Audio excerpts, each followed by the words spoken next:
वक्रतुण्डं महाकाय सूर्यकोटिसम्प्रभा निर्विघ्नं कुरु मे देव सर्वकार्येषु सर्वदा। मंगलम भगवान विष्णु मंगलम गरुड़ध्वज मंगलम पुंडरीकाक्ष मंगलाय तनो हरि। शंकर शंकर हर हर शंकर शंकर शंकर जय जय शंकर। देखिए कल एकादशी भी है, द्वादशी है। अब जो आज किए हैं तो उनके लिए तो द्वादशी है, जो कल करेंगे उनके लिए एकादशी है। तो हम कथा भेज दे रहे हैं, जो द्वादशी करेगा वो भी सुन लेगा, जो एकादशी करेगा वो भी सुन लेगा। कथा बहुत सुंदर है, कथा सुनिए। और देखिए हम आपसे लोग से रोज़ कहते हैं कम से कम रोज़ लाइक कर दिया करिए। अगर लाइक नहीं करेंगे, डिमांड नहीं जाएगा तो फिर मेरा कथा बंद हो जाएगा। इसीलिए कह रहे हैं आप लोग रोज़ लाइक करिए। अगर सब्सक्राइब तो एक बार होता है, लाइक पर डे होता है, तो उसको करना चाहिए। अब देखिए कि भगवान शंकर जी पार्वती जी आपस में हमेशा बातचीत करते थे। करना क्या है, अपन कथा तो सुनना सुनाना है। और भोलेनाथ जब बैठते थे तो पार्वती जी को कथा सुनाते थे। तो कथा सुनाते थे कि पार्वती जी सुनो कथा, जो कल उत्पन्ना एकादशी का कथा किए हैं तो उनको दूसरे दिन जब वो पारण करते हैं तो उनको कथा सुन के तो पारण करना चाहिए। तो एक ब्राह्मण थे, उनको कई लड़कियां थी, लड़का नहीं था। तो वही बता रहे थे कि देखो बेटी हो ये बेटा हो, ये हमारे ही दिया है। ऐसा दुनिया में कोई नहीं पैदा कर सकता है, लेकिन भगवान जो जो हमारे भाग्य में लिखा रहेगा। जो हम किसी का बहुत कर्जा खाते हैं तो भाई हमारे घर में लड़कियां होती हैं, क्योंकि कर्जा भराने के लिए आती हैं। उतना हम कन्यादान देंगे, उनको दहेज तिलक देंगे तो मेरा कर्जा ही तो भरेगा। तो इसीलिए हमारे कर्मानुसार लड़का लड़की होती हैं। तो उसको बेटी हुई थी, और था जो घड़िया पुरवा नहीं है उसका काम करता था, कुम्हार का कुम्हार था। तो वो सोचा कि एक दिन जंगल में जाएंगे, वहाँ से अगर मट्टी लाएंगे तो अपना कुल पुरवा पत्ता कुल बनाएंगे कुम्हार। तो कुम्हार के पास एक लड़की थी 2 साल की। तो वो अपना लड़की को लेके जंगल में गई। जब मट्टी खनी और खूब बढ़िया छितरी भरी तो अपने पति से कही कि मेरा मट्टी जो है उठा दो। तो कहे मट्टी हम नहीं उठाएंगे, तुम मट्टी उठाओ, अपनी बेटी को उठाओ, चाहे तुम घर आओ या नहीं आओ, चाहे अपनी बेटी को छोड़ दो। अब वो सोची कि अगर हम बेटी को घर ले जाते हैं तो हमको बहुत मारेंगे, और मट्टी को नहीं ले जाएंगे। उसने क्या किया, वो बेटी को उसी जंगल में छोड़ दी। छोड़ने के बाद वो मट्टी लेके अपने घर चली गई। और उसको कोई चिंता नहीं था कि मेरी बेटी को क्या होगा। जंगल में 2 साल की बच्ची को अगर कोई छोड़ देगा तो उसके साथ क्या होगा। अब शाम हुआ, भूखी प्यासी लड़की लगी रोने, लगी चिल्लाने रोने लगी। लेकिन क्योंकि वो सौतेली माँ थी, जो उसकी माँ थी वो एकादशी का व्रत रख के द्वादशी का कथा कहानी सुनी थी। तो अब उसकी माँ जो है मरने के बाद वो कपिला गाय बन गई थी, गौ माता बन गई थी। अब उसको दूसरे जन्म का पूरा याद था कि ये तो मेरी ही बेटी है, इसकी माँ सौतेली लिया के जंगल में छोड़ गई है। अब उसको इतना चिंता था कि देखिए एकादशी की इतनी महिमा था कि थोड़ा सा गलती कर दी थी। एकादशी का व्रत की थी, उद्यापन नहीं की थी। इसी के पाप के कारण से वो गौ माता हो गई, लेकिन उसको पुनर्जन्म का पूरा याद था। अब वो लड़की जब रो रही थी तो कपिला गौ आई, अपना दूध उसको पिलाई, उसका पेट भर गया। अब धीरे धीरे जितने जंगल में गाय थे सब उसको पालने पोसने लगे। अब पूरा घेर घार के बच्ची को बीचे में बैठा देते थे। वो लड़की धीरे धीरे धीरे बड़ी होने लगी। जब बड़ी होने लगी तो गौ माता को ही अपना माँ समझती थी, क्योंकि भाई जिंदगी भर तो गौशाला में रही है, गाय को ही देखी है, और किसी को तो अपना माँ देखी नहीं है। अब उसने एक दिन क्या हुआ कि अब जब 10 साल की हुई तो सारे वो गाय जो कपिला गौ थी मनुष्य की आवाज़ में बोलती थी। तो उसने कही कि तुम इसी जगह रहना, कहीं जाना मत, हम तुम्हारे लिए खाना लेके आएंगे। अब कहीं जाती थी तो कुछ मिलता था तो लेके आती थी, कोई गाय का रोटी देता था, कुछ देता था, लेकर उसको खिला देती थी, और वो माँ मावा करती थी। तो एक दिन जंगल में जा रही थी तो एक राक्षस उसको देखा। तो अभी मन में वो विचार कर रहा है कि आज कोमल कोमल मांस मिलेगा खाने के लिए, बहुत दिन हो गया। अब उसने एक पेड़ के ऊपर बैठ गया। अब वो लड़की देख के डर गई।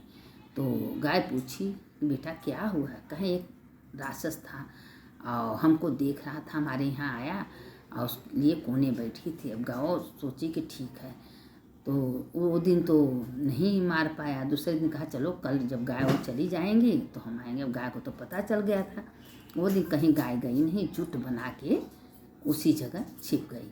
और वो राक्षस आया, सोचा कि अब हम चलेंगे और उसको जो है मारेंगे।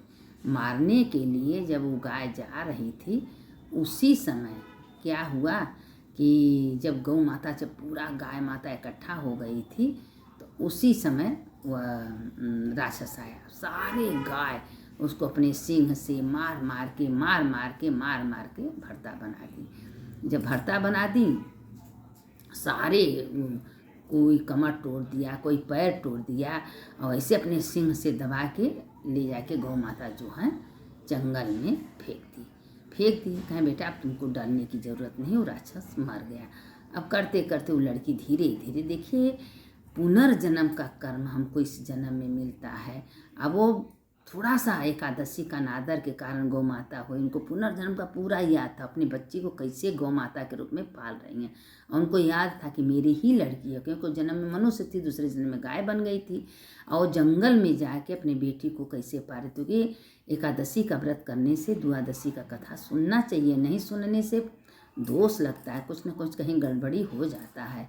लेकिन अब देखिए कि इसीलिए कहते हैं कि रुद्राक्ष का इतना बड़ा महिमा है। जिसके गले में रुद्राक्ष रहता है, वो जितना अगर हमारे शरीर से पाप हो तुरंत जल के भस्म हो जाता है। तुलसी रहता है, तुलसी रुद्राक्ष में कोई भेद नहीं है, जितना फल रुद्राक्ष देता है उतने फल तुलसी देते हैं। इसलिए माथे पर तिलक, माथे पर भस्म, गले में रुद्राक्ष, तुलसी होना चाहिए।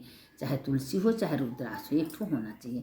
और माथे पर तिलक हो, और इससे क्या होता है, कोई हमें देखेगा तो उसका भी पाप नष्ट हो। लेकिन पुनर्जन्म का गाय माता को सब याद। धीरे धीरे लड़की बड़ी हुई तो जंगल में एक झरना था, वहाँ नहाने गई तो उधर से कोई राजकुमार आया। राजकुमार उस लड़की को देखा, उस पर मोहित हो गया।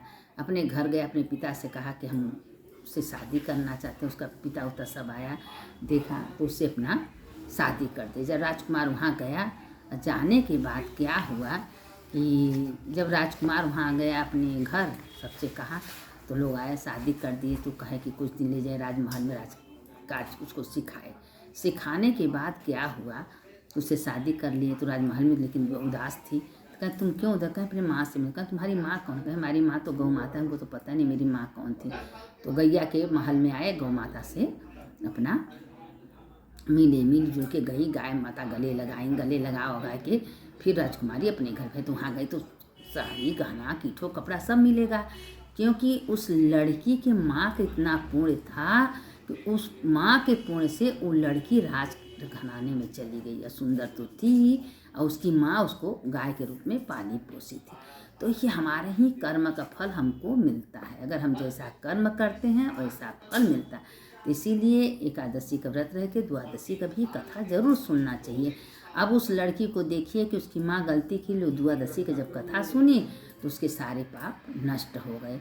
और वो राजघराने में गई, राजा की बहू बनी। जैसे गौ माता ने, भगवान ने उस लड़की का ऊपर कृपा की है, वैसे कथा सुनने वाले के ऊपर, सबके ऊपर कृपा करे। इसमें एक तुलसी का भी कहना है। तो एक बूढ़ा थी, रोज तुलसी माता का पूजा करती थी, और तुलसी जी का पूजा करती थी। और रोज तुलसी जी से कहती कि हे तुलसी माता, हम जब मरे तो एकादशी का दिन हो, और कृष्ण का कंधा हो, पीला पीताम्बर हो, और चंदन की लकड़ी हो। रोज कहती थी तुलसी माता सुख नहीं है। तो कृष्ण भगवान कहे तुम क्यों सुख रहे, तुम्हारा इतना सब पूजा करता है, पाठ करता है, क्यों सुन।